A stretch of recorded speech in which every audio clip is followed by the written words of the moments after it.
Alright guys, it's Amanda here, back for another video, and today we're doing another one of these kind of like current event, serious topic type videos, and we're going to be talking about the Weinstein situation. Now I know that like the bulk of all of this information came out last week.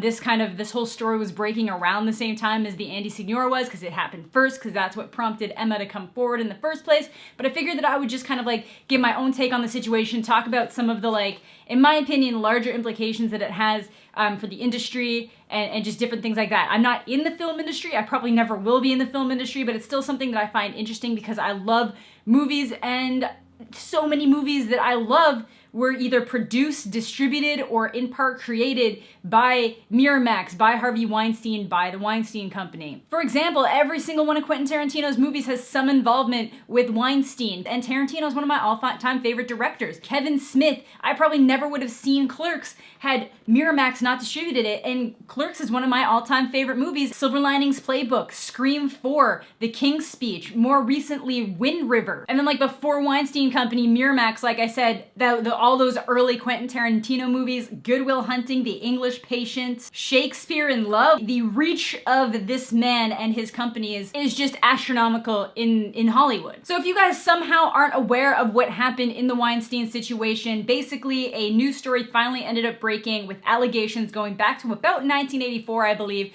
where women were coming forward, both actresses and employees alike, saying that Harvey Weinstein had either sexually harassed or sexually assaulted them to varying degrees, and they were all very similar stories. They were told that there was going to be a meeting. They get ushered to his private room. They are left alone with him, and then he is either already in the bathtub asking for massages, in a bathrobe implying that they should go to the bathroom, and just constant requests for massages. Actually, some of the allegations got so far with his employees that worked with him. Apparently there were people that were seen as assistants that were actually, they were told that that was part of their job, that before bed they would have to go to Mr. Weinstein's room, give him a massage, and that actually led to settlements with 8 different employees.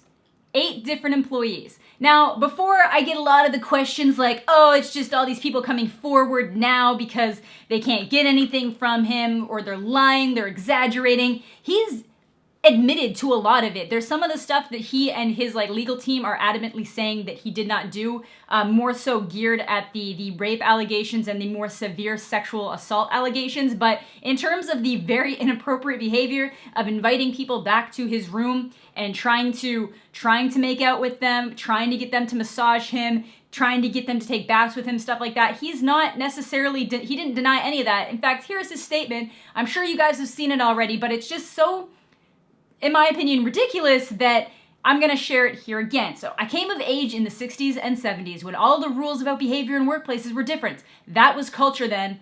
Calling BS right there. Yes, things might have been different, but not to this extent.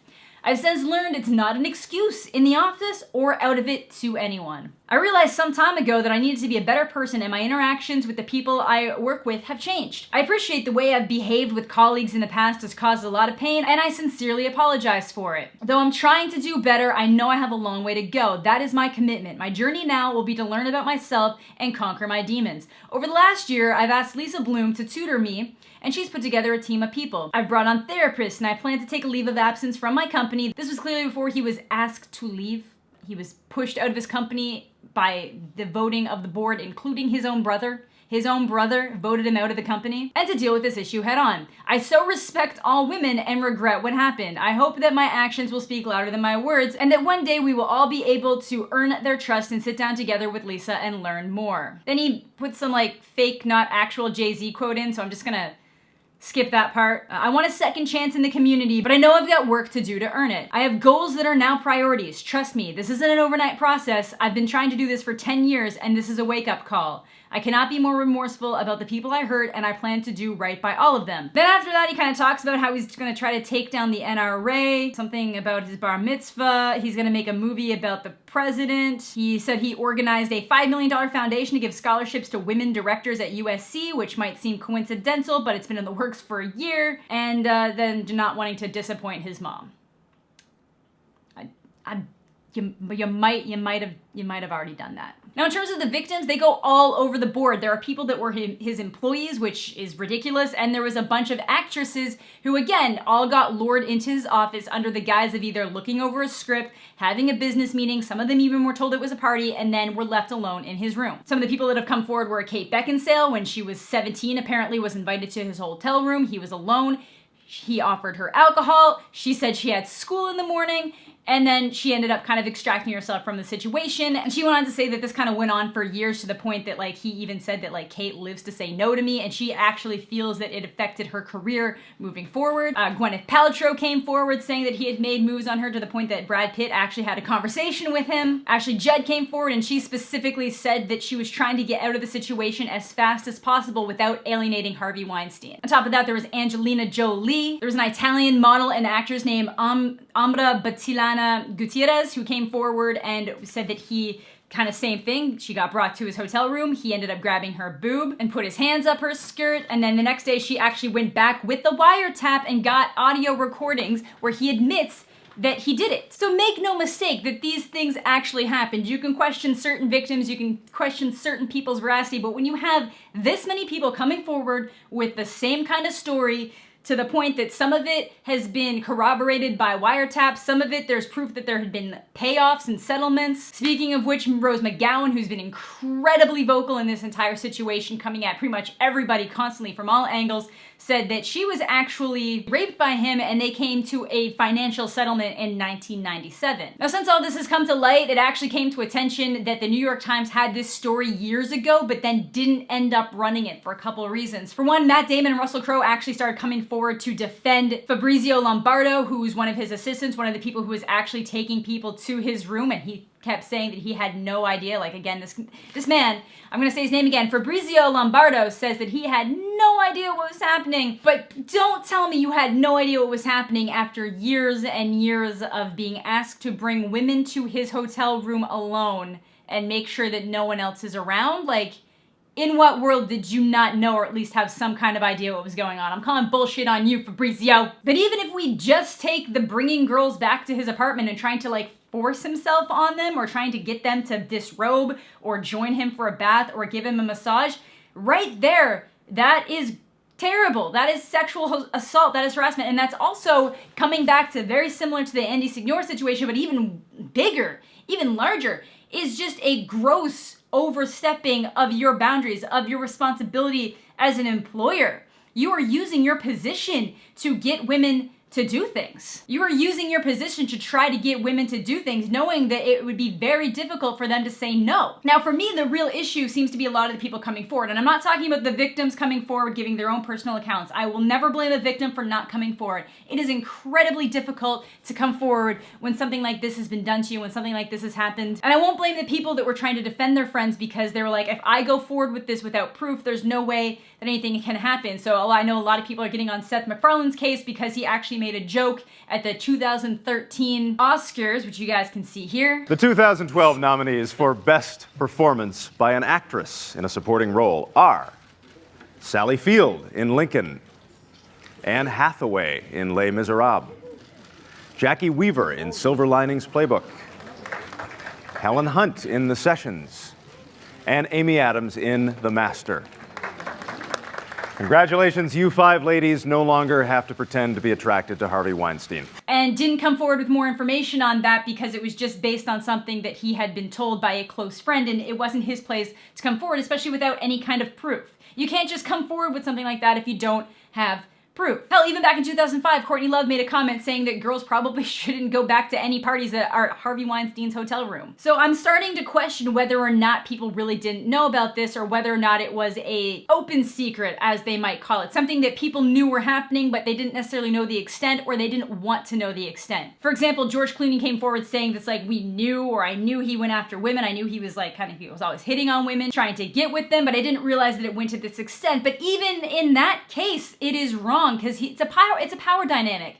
It doesn't matter if you were trying to honestly make a pass at them. You can't just continuously and spontaneously and systematically make attempts at every woman who comes into your sphere, or any woman you find attractive that comes into your sphere, if you are considered their boss, if you are in a position of power, if you are in a position where they feel like if they say no, you can damage them socially, economically, and on their career path. And then especially with the whole situations with the original New York Times story where apparently Matt Damon and Russell Crowe came forward to try to vouch for Lombardo. That all just seems like people knew there was stuff going on and were either trying to ignore it, trying to make the best out of a bad situation, or hoping that it wasn't to the extent that they thought it was. And even if you go with his timeline where he said he kind of stopped this behavior 10 years ago, that doesn't add up, because Cara Delevingne came forward saying that when she first started working in films, she also had an altercation with Harvey Weinstein. And if you guys don't know who Cara Delevingne is, she has not been around that long. She just turned 25. Her first acting role was in 2012, so that's only 5 years ago, even if it was that movie. She hasn't specified which one it was, but at most,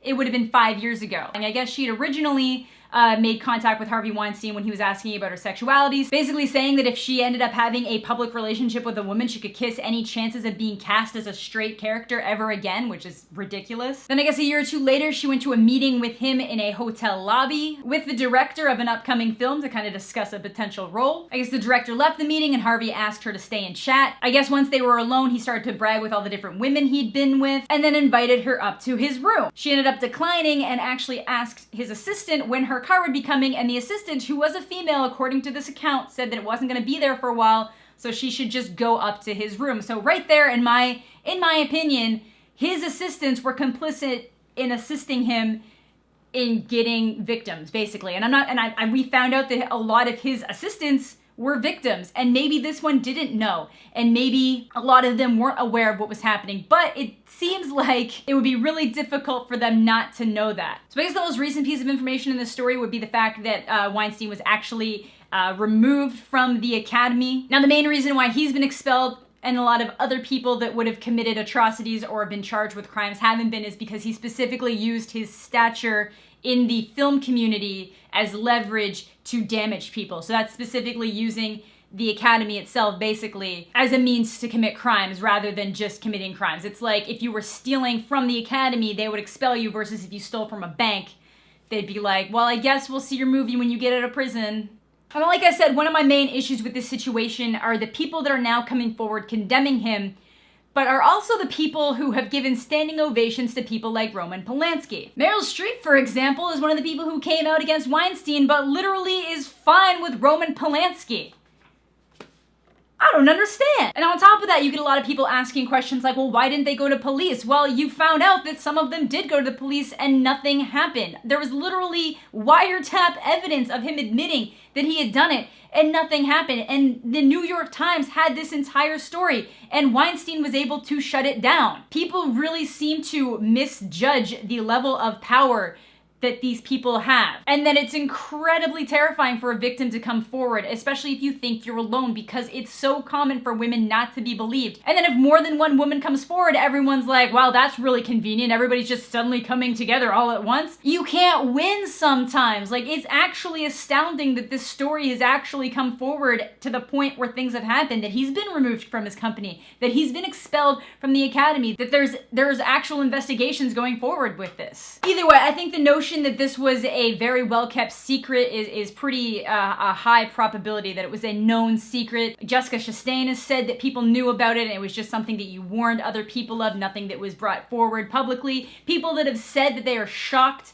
and astounded by the situation have also been called out saying that they knew, like Rose McGowan called out Ben Affleck saying that he definitely knew that he'd been doing things. Like, there's a lot of people that are kind of in his bubble that I'm really hoping didn't know, because I look up to them as creators and they've made some of my favorite movies, and I just hope that they didn't know. But I feel like we're gonna find out a lot more information in the coming weeks, in the coming months, and I do think that this is gonna be maybe a beginning of a catalyst. I do think we might get more people coming forward with allegations against other people. There have been mass amounts of allegations against the rampant pedophilia that goes on in Hollywood and in the Hollywood scene. That has been something that's been going on for years. You've got people like Corey Feldman and Elijah Wood coming forward with stuff like that, and more recently, James Vanderbeek coming forward saying that he was groped in his earlier acting days, most likely on Dawson's Creek. Like, this is clearly a rampant issue. So let me know what you guys think in the comment section down below. This video is probably gonna be very long, but there was just so much going on. It was like every day something new happened.